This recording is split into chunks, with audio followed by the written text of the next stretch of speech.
How did Boba Fett almost kill Yoda and report him to the Empire?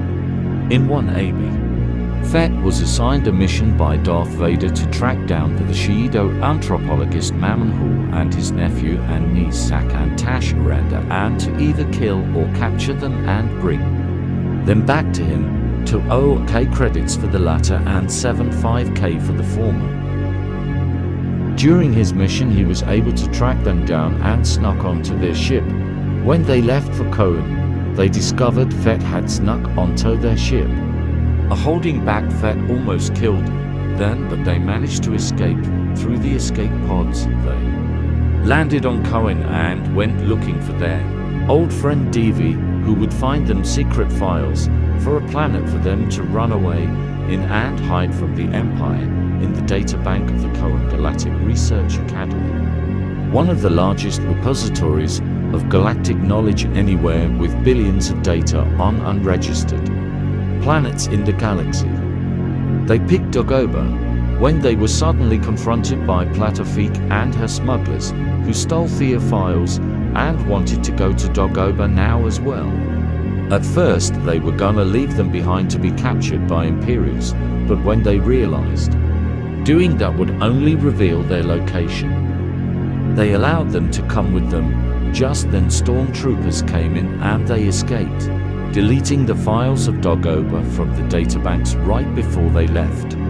Boba Fett was able to recover the deleted files and followed them to Dagobah without them knowing. Once they landed, they settled into the village of a group of beings called the Children, whom they didn't realize were cannibals until later, during one of Platt's smugglers' journeys into the marsh forests.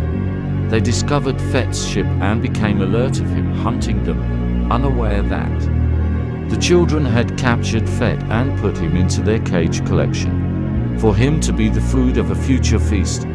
Later on, when Zak Aranda had discovered the truth about the Children, when he had been spying from the roof of the kitchen, he got bitten by a meat flower, causing him to fall in. He was caged as well next to Fett and to be the meat for the future feast. Zak tried to escape his cage when Fett told him it was no good. Zak, unaware of who it was, since he couldn't see Fett due to the darkness in the room, asked who he was to receive no reply. However, he felt he recognized Fett's voice. It somehow felt familiar, which was because practically a year earlier, during the attempted zombie apocalypse by the mad Imperial scientist Gog, he had helped in defeating the zombies before they spread galaxy-wide and had interacted with Zak and his friends. It was only when he looked to a far corner of the kitchen, where he saw a helmet he knew could only belong to one man, when he knew it was Boba Fett. Shocked, he asked Fett how the Children had gotten him, and he explained he had been followed by a dragon snake when he was tracking them, which were very difficult to kill, and he had went unconscious and awoken in his cage. Just then the Children had returned and were about to kill Zak, but Zak had been anticipating this and had a plan in motion and was able to temporarily stall them and escape with Fett. Fett had tried to shoot down the Children, but his blaster was jammed as they ran in the marsh woods. Zak asked them if they should go to Fett's ship, but Fett remarked it was too far and these Children were too good at navigating the woods and would get them in no time. Zak looked behind too. See that Fett was right. There were already some Children closing in on them, and he could sense others were about to catch them from the other sides ahead. He told Fett they should go to Yoda, and they went when the Children fell into the dark side cave. Fett cut his fake alliance with Zak and returned to the objective of his mission. He told them he just needed to find Hall and they would leave. He didn't see any reason to leave Yoda alive, so he tried to kill him, obviously not knowing who he was, probably dismissing him for some random old creature naturally from Dagobah. He aimed his blaster at Yoda and fired. It fizzled, but didn't fire.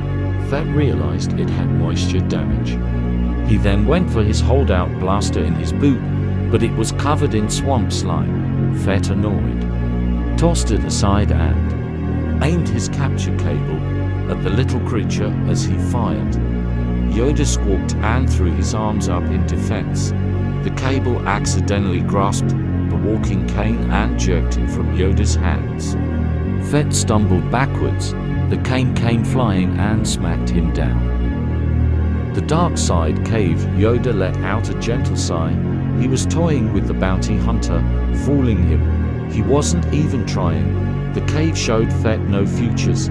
When Zack went into the cave, he found Fett, who then made his way back up into the open with him. Fett made Zack stand next to Tash and Yoda, and he growled no more malfunctions as he fixed his blaster.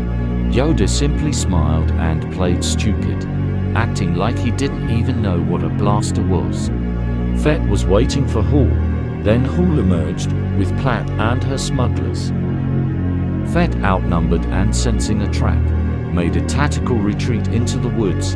Fett received a transmission from Vader to abandon his current mission and go for the Millennium Falcon. He was about to close it when he pondered whether he should tell Vader about Dagobah and the bounty targets. He didn't even think about mentioning the strange little green creature he had seen. He considered it completely irrelevant. Fett ultimately decided not to tell Vader BC if he did. Vader might send others to replace to hunt for the Shiido and 2 kids, which would make him lose their bounties. He shut off the comm and set course for the Imperial fleet. Source: Galaxy of Fear 12 The Hunger by John Whitman. Thanks for watching. Like and subscribe. Follow for more Star Wars lore.